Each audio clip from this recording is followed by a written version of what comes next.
ازيكم عاملين ايه؟ يا رب تكونوا بخير. النهارده هنعمل مع بعض غدا. هنعمل فراخ مشويه، بس هنعملها فراخ مشويه سريع، مش في الفرن ولا في الكيس الحراري. طبعا انا عملتها معاكم كتير قبل كده وعملتها في الكيس الحراري.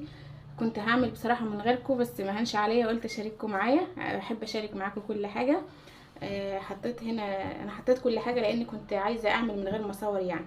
قطعت هنا بصلايه وفلفلايه، وطبعا صلصه بيتي، وما عنديش زبادي فحطيت ربع كوبايه حليب، ومكعب مرقه ماجي، والبهارات بقى اللي عندك: كزبره ناشفه، حبهان بودر، فلفل اسود، ملح.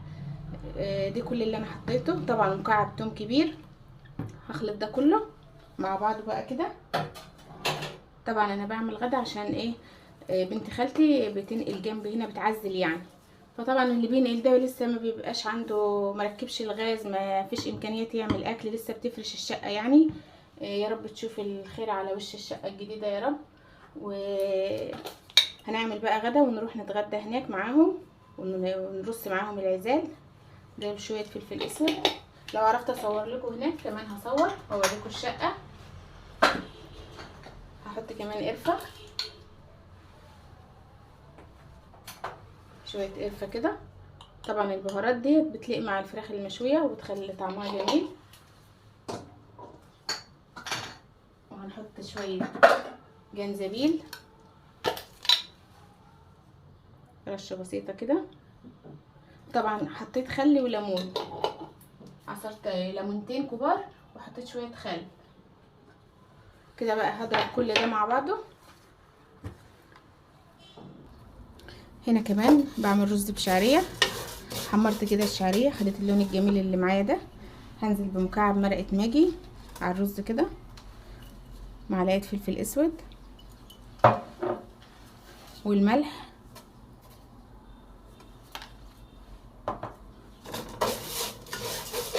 طبعا انا غاسله الرز بتاعي، هنزل بيه كده على الشعريه.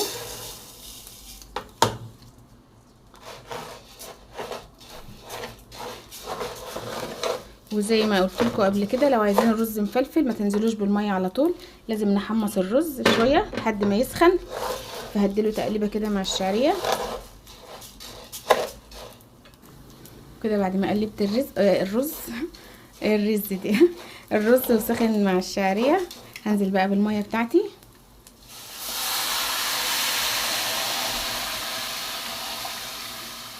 سمعت صوت التش ده كده، يبقى الرز سخن، وكده الرز هيبقى مفلفل معاكي.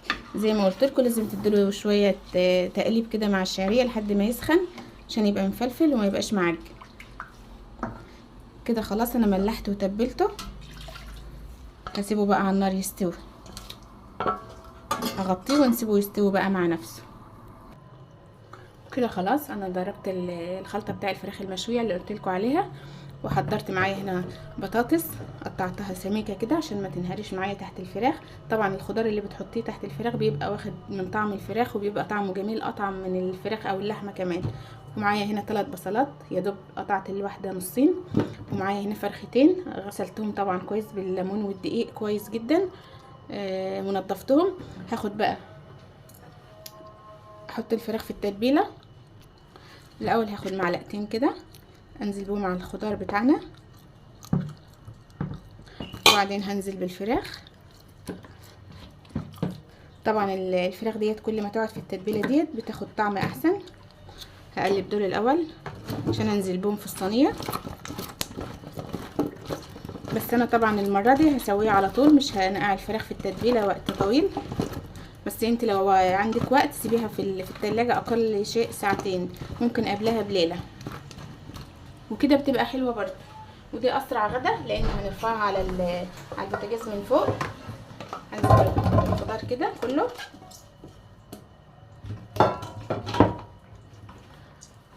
يعني لو جالك ضيوف على غفله او عندك مشوار، ممكن تحضري الغدا ده. تحضيره كله ما خدش معايا ربع ساعه او 10 دقايق. وهرفعها على تستوي على الغاز زي ما قلت لكم من فوق، وبعدين هنحطها تحت الشوايه تاخد لون.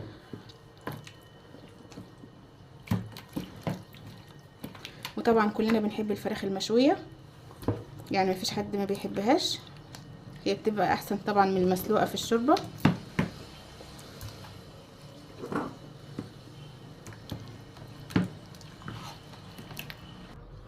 وكده بعد ما تبلت الفراخ كلها ونزلت بقى على الخضار، معايا هنا نص كوبايه ميه، هنزل كده في الجنب عشان ما اغسلش التتبيله اللي على الفراخ. كده انا حطيتها مكان التتبيله، وكده هرفعها على النار بقى. تعالوا نوديها على النار. شايفين كده ولعت النار. هحط بقى الصينيه بتاعتي كده. طبعا هعلي شويه في الاول لحد ما تغلي كويس، وبعدين ارجع اوطي وسط وهنغطي عليها بقى.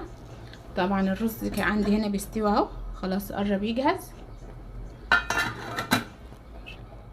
هنا قبل ما اسيب الفراخ واغطي عليها هنزل كده على الوش بكام مكعب زبده كده يطعمها.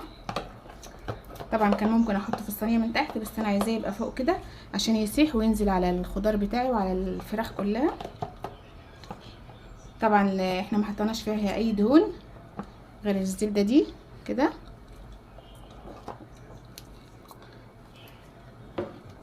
وكده خلاص بقى هنغطي عليها ونسيبها تستوي. وفي الاخر هوريكم كده الاكل لما يستوي. الرز خلاص يعتبر جاهز. هسيب الفراخ بقى تستوي ونرجع نشوفها مع بعض.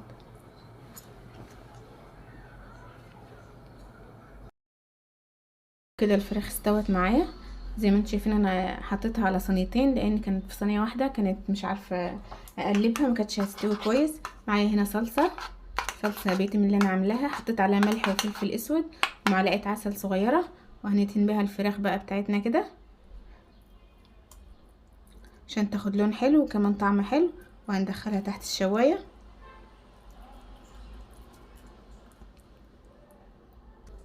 كده بعد ما وزعت معلقه الصلصه على الفراخ كلها هدخلها بقى تحت الشوايه تاخد لون حلو، وارجع اوريها لكم في الاخر. كده بعد ما دخلتهم تحت الشوايه خدوا اللون الجميل اللي انتوا شايفينه ده. عايزه اوريكم شايفين مستويه ازاي ودايبه، حاجه كده تحفه والطعم جنان. تعالوا بقى ندوقها كده. شايفين اللحم مستوي ازاي؟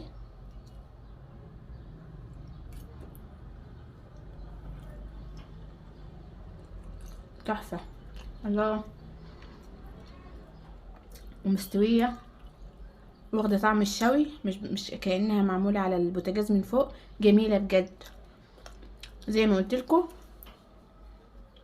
دي لما تكوني عايزه تشوي فراخ او تعملها بطريقه حلوه، جالك ضيوف على فجاه او عندك ظروف وهتخرجي على السريع، تبلناها وحطيناها على النار، ما خدتش معانا وقت. تعالوا نشوف البطاطس مستويه برضو ازاي. شايفين مستويه خالص. وكده خلاص خلصت معانا وبقت جاهزه. ندوق البطاطس كمان. دي الصينيه التانية وده الرز اللي احنا عملناه.